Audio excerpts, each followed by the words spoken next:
नमस्कार दोस्तों। स्वागत है आप सभी का मेरी कहानियों में।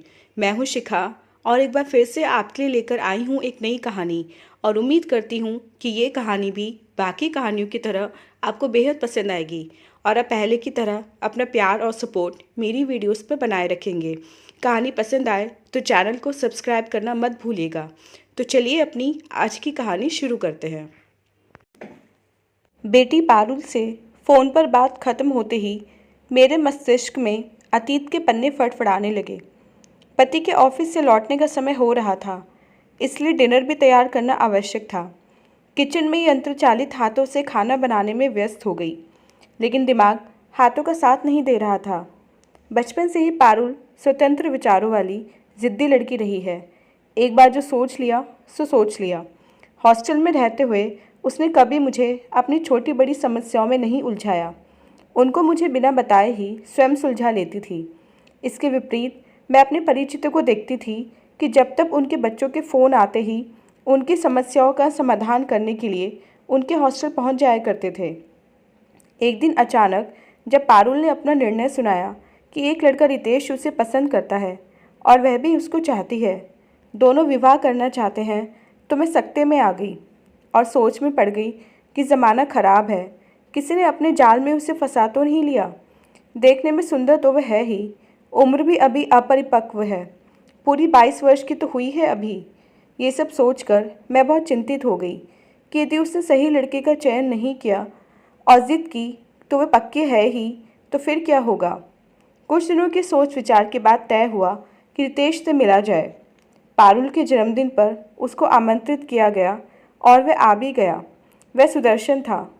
एमबीए की पढ़ाई पूरी करके किसी नामी कंपनी में सीनियर पोस्ट पर कार्यरत था। पढ़ाई में आरंभ से ही अव्वल रहा।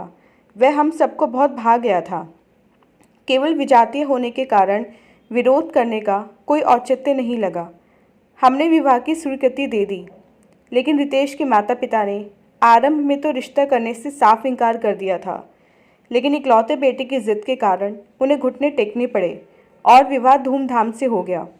पारुल अनचाही बहू बनकर ससुराल चली गई। पारुल अपने मधुर स्वभाव के कारण ससुराल में सबकी चहेती बन गई। सबके दिल में स्थान बनाने के लिए उसे बहुत संघर्ष करना पड़ा, क्योंकि ऐसा करने में उसे रितेश का सहयोग प्राप्त नहीं हुआ। उसने पाया कि रितेश का अपने परिवार से तालमेल ही नहीं था। बिना लिहाज के अपने माता पिता को कभी भी कुछ भी बोल देता था। पारुल हैरान होती थी कि कोई अपने जन्मदाता से ऐसा व्यवहार कैसे कर सकता था। उसे समझाने की कोशिश करती तो वह और भड़क जाता था। धीरे धीरे उसको एहसास हुआ कि दोष उसमें नहीं, उसकी परवरिश में है। उसके माता पिता के विपरीत रितेश के माता पिता उसकी भावनाओं की कभी भी कद्र नहीं करते थे। अब इतना बड़ा हो गया था, फिर भी उसकी बात को महत्व नहीं देते थे, जिसका परिणाम होता था कि वह आक्रोश में कुछ भी बोल देता था। कभी कभी पारुल असमंजस की स्थिति में आ जाती थी कि किसका साथ दे। माता पिता की गलती देखते हुए भी बड़े होने का लिहाज करके उनको कुछ भी नहीं बोल पाती थी। एक दिन माँ बेटे में विवाद इतना बढ़ गया कि रितेश ने तुरंत अलग घर लेने का निर्णय ले डाला। पारुल ने उसे बहुत समझाया, लेकिन वह अपने इरादे से टस से मस नहीं हुआ। वह क्या करती, माँ ने भी अपने अहम के कारण उसे नहीं रोका। वह दोनों के बीच पिस गई। अंत में उसे पति धर्म निभाना ही पड़ा। अपने परिवार से अलग होने के बाद तो रितेश और भी मनमाना हो गया। जो लड़का विवाह के पहले कभी अपनी माँ से ही नहीं जुड़ा, वह अपनी पत्नी से क्या जुड़ेगा। विवाह जैसे प्यार भरे बंधन के रेशमी धागे उसे लोहे की जंजीरें लगने लगीं। आरंभ से ही हॉस्टल में स्वच्छंद रहने वाले रितेश को विवाह एक कैद लगने लगा। एक दिन अचानक रितेश का फ़ोन मेरे पास आया। बोला, अपनी बेटी को समझाओ, बच्ची नहीं है अब। इससे पहले कि वे अपनी बात पूरी करे, पारुल ने उसके हाथ से फ़ोन ले लिया और कहा, मम्मा आप बिल्कुल परेशान मत होना, ऐसे ही इसने बिना सोचे समझे आपको फ़ोन घुमा लिया। अशिष्टता से बात करते हुए सुनकर मैं सकते में आ गई। सोचने लगी कि उनकी अपनी पसंद का विवाह है, फिर क्या समस्या हो सकती है। एक बार मैंने और मेरे पति ने मन बनाया कि पारुल के यहाँ जाकर उसका घर देखा जाए। उसने कई बार बुलाया भी था। विचार आते ही हम दोनों पुणे पहुँच गए। वे दोनों स्टेशन लेने आए थे।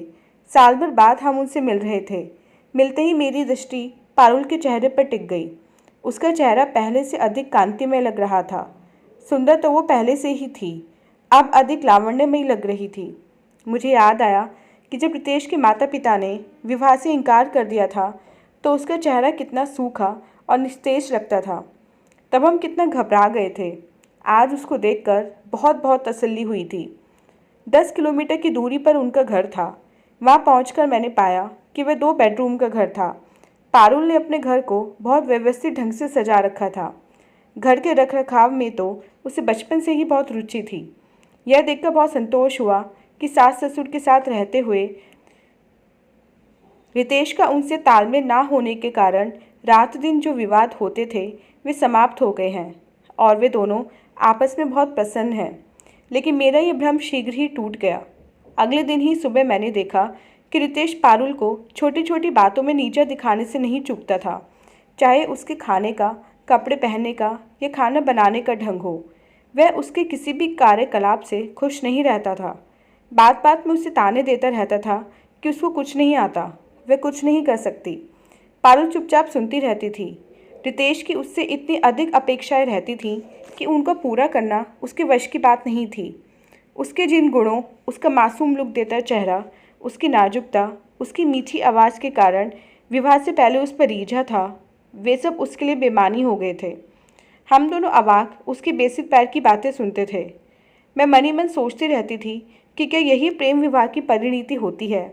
रितेश ने जिससे विवाह करने के लिए एक बार अपने माता पिता का गृह तक त्याग कर दिया था, आज उसी का व्यंग बाणों से कलेजा छलनी कर रहा था। दामाद था इसलिए उसे क्या कहते, लेकिन आखिर कब तक। एक दिन मेरे सब्र का बांध टूट गया और मैं पारुल से बोली, चल अभी हमारे साथ वापस चल, हमने देख लिया और बहुत झेल लिया तुम लोगों का तमाशा। मेरे बोलते ही रितेश उठकर घर से चला गया। पारुल बोली, मम्मा मुझे उसकी तो आदत पड़ गई है, मेरा उसको छोड़कर आपके साथ जाना ठीक है क्या? ऐसी बातें तो होती रहती हैं, देखना थोड़ी देर में वह सब कुछ भूल जाएगा और सामान्य हो जाएगा। मैं अपनी बेटी पारुल की बात सुनकर दंग रह गई। इतनी सहनशील तो वह कभी नहीं थी, पर आत्मसम्मान भी तो कोई चीज़ होती है। मैंने कहा, बेटा तूने उसके इस बर्ताव के बारे में हमें कभी कुछ बताया नहीं। क्या बताती मम्मा, शादी भी तो मेरी मर्जी से हुई थी, आप सुनकर करती भी क्या? लेकिन इसमें रितेश की भी गलती नहीं है मम्मा। आपको पता है उसकी माँ ने बचपन में ही उसे हॉस्टल में डाल दिया था। उसने कभी जाना ही नहीं परिवार क्या होता है और उसका सुख क्या होता है। कभी उसकी इच्छाओं को प्राथमिकता दी ही नहीं गई, ना ही कभी कोई कार्य करने पर उसे प्रोत्साहन के 2 बोल ही सुनने को मिले। इसलिए ही ऐसा है। वह दिल का बुरा नहीं है, आज उसकी बदौलत ही इतनी अच्छी ज़िंदगी जी रही हूँ। धीरे धीरे सब ठीक हो जाएगा, आप चिंता ना करें। लेकिन मुझ पर उसके तर्क का कोई सकारात्मक प्रभाव नहीं पड़ा था। पारुल ने मेरे चेहरे के भाव पढ़कर रितेश को फ़ोन करके घर आने के लिए कहा और वह आ भी गया। दोनों ने एक और जाकर कोई बात की। उसके बाद रितेश हमारे पास आया और बोला, सॉरी मम्मी पापा। हम दोनों का मन यह सुनकर थोड़ा हल्का हुआ। हमारे लौटने का दिन करीब होने पर हम पारुल के सास ससुर से मिलने गए। उसकी सास ने कहा, मेरी बहू पारुल तो बहुत स्वीट नेचर की है, मुझे उससे कोई शिकायत नहीं है। हमें सोचकर बहुत संतोष हुआ कि कम से कम उसकी सास से उससे बहुत पसंद रहती है। एक दिन पारुल ने जब मुझे मेरे नानी बनने का समाचार देकर हमें चौंका दिया तो हम खुशी से फूले नहीं समाए। उसका कहना था कि उसकी डिलीवरी के समय मुझे ही उसके पास रहना होगा, नहीं तो रितेश और अपनी सास के विवादों से उस समय वह परेशान हो जाएगी। नियत समय पर मैं उसके पास पहुंच गई। उसने चांद सी बेटी को जन्म दिया। दोनों ओर के परिवार वालों के साथ रितेश भी बहुत प्रसन्न हुआ। मैंने मन में सोचा, पारुल की माँ बनने के बाद शायद उसका बर्ताव उसके प्रति बदल जाए, लेकिन ऐसा कुछ भी नहीं हुआ। मैं जब भी पारुल से उसके स्वभाव के बारे में जिक्र करती, उसका कहना होता, मम्मा आप उसकी अच्छाइयाँ भी तो देखो, कितना स्वावलंबी और मेहनती है, मेरा कितना ख्याल रखता है। थोड़ा ज़बान का वह कड़वा है तो होने दो, अब उसकी आदत पड़ गई है जो मुश्किल से ही छूटेगी। मैं माँ थी, मुझे तो रितेश के रवैये से तकलीफ़ होनी स्वाभाविक थी। 2 महीने किसी तरह निकाल कर मैं भारी मन से वापस लौट आई। प्रिशा के जन्म के बाद पारुल ने नौकरी छोड़ दी और उसके लालन पालन में मग्न रहने लगी। लेकिन रितेश उसके इस निर्णय से बहुत क्षुब्ध रहता था। उसका कहना था कि प्रिशा को क्रैच में छोड़कर भी तो वह नौकरी जारी रख सकती थी। उसके विचारों अनुसार उसके लिए सुख सुविधाओं के साधन जुटाने मात्र से उनका उसके प्रति कर्तव्यों की पूर्ति हो सकती है। इसके विपरीत पारुल सोचती थी कि कोई भी संस्था बच्चे के पालन पोषण में माँ का विकल्प हो ही नहीं सकती। वह नहीं चाहती थी कि उससे दूर रहने के कारण वह भी अपने पापा का पर्याय बने। ऐसा कोई आर्थिक कारण भी नहीं था कि उसे मजबूरी में नौकरी करनी पड़े। पारुल अपनी बेटी प्रिशा की बढ़ती हुई उम्र की एक एक गतिविधि का आनंद उठाना चाहती थी। उसके लालन पालन में वह किसी प्रकार का समझौता नहीं करना चाहती थी। उसकी तो पूरी दुनिया ही बेटी में सिमट कर आ गई थी। जो भी दिखता उसके पालने के ढंग को देखकर प्रशंसा किए बिना नहीं रहता था। इसका परिणाम बहुत जल्दी प्रिशा की गतिविधियों में झलकने लगा था। प्रिशा अपने हाव भाव से सबका मन मोह लेती थी। मुझे भी यह देखकर पारुल पर गर्व होता था, लेकिन रितेश ने तो उसके विरोध में बोलने का जैसे प्रण ले रखा था। पारुल की सास तो मेरे सामने उसकी प्रशंसा करते हुए नहीं थकती थी। पोती होने के बाद तो वे अक्सर पारुल के पास जाती रहती थीं। उन्होंने कई बार पारुल से कहा कि वे उनके साथ आकर रहे, लेकिन उसने मना कर दिया। उसे लगा कि रितेश के अकेले की गलती तो है नहीं। मुझे पारुल पर गुस्सा भी आता था कि आखिर स्वाभिमान भी तो कुछ होता है। पढ़ी लिखी है, अकेले रहकर भी नौकरी करके प्रिशा को पाल सकती है। पहले वाला जमाना तो है नहीं कि विवश होकर लड़कियां पति के अत्याचार सहते हुए भी उनके साथ रहें। मैंने उसे कई बार समझाया, वह सुधरने वाला नहीं है। आदमी दिल का कितना भी अच्छा हो, उसे अपनी ज़बान पर भी तो कंट्रोल होना चाहिए। तू उससे अलग हो जा, हम तुझे पूरा सहयोग देंगे। मैं रितेश से बात करूं क्या? तो आज उसने जो फ़ोन पर उत्तर दिया, उसने तो मेरी सोच पर पूर्ण विराम लगा दिया था। मम्मा, शादी का निर्णय मेरा था, आप मेरी चिंता बिल्कुल ना करें। आगे मेरे भविष्य के लिए मुझे ही सोचने दीजिए। मेरे ही जीवन का प्रश्न नहीं है, मुझे प्रिशा के भविष्य के बारे में भी सोचना है। फिर रितेश उसे कितना प्यार करता है और उसके पालन पोषण में किसी प्रकार की कमी नहीं छोड़ता। आप जानती हैं, मेरे ससुराल वाले भी मुझे और प्रिशा दोनों को कितना प्यार करते हैं। रितेश से रिश्ता टूटने पर हम दोनों का उनसे भी रिश्ता टूट जाएगा। आखिर उनका क्या कसूर है? प्रिशा को उसके पापा और दादा दादी के प्यार से वंचित रखने का मुझे क्या अधिकार है? प्रिशा को थोड़ा बड़ा हो जाने दो, 3 साल की हो गई है। आज के बच्चे पहले की तरह दब्बू नहीं हैं। देखना, वही अपने पापा को सुधार देगी। शादी एक समझौता है, वह 2 व्यक्तियों का ही नहीं, 2 परिवारों का बंधन है। इसके टूटने से बहुत सारे लोग प्रभावित हो सकते हैं। अभी ऐसी स्थिति नहीं है कि मैं रितेश से संबंध तोड़ लूँ। आखिर मैंने उससे प्यार किया है।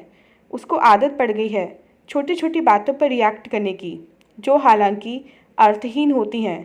कभी न कभी उसे समझ आएगी ही, ऐसा मुझे विश्वास है। पारुल ने धारा प्रवाह बोलकर मुझे बोलने का मौका ही नहीं दिया। एक बात तो यह लगा कि मैं उसकी माँ नहीं, वह मेरी माँ है। विवाह के बाद कितनी समझदार हो गई है वह। यह तो मैंने सोचा ही नहीं कभी कि पति से रिश्ता तोड़ने पर पूरे परिवार से संबंध टूट जाते हैं। मुझे अपनी बेटी पर गर्व होने लगा था। तो दोस्तों, ये थी हमारी आज की कहानी। उम्मीद करते हुए कहानी आपको पसंद आई होगी। मिलते हैं अपनी नेक्स्ट वीडियो में इससे नेक्स्ट कहानी के साथ। तब तक के लिए आज्ञा दीजिए। धन्यवाद।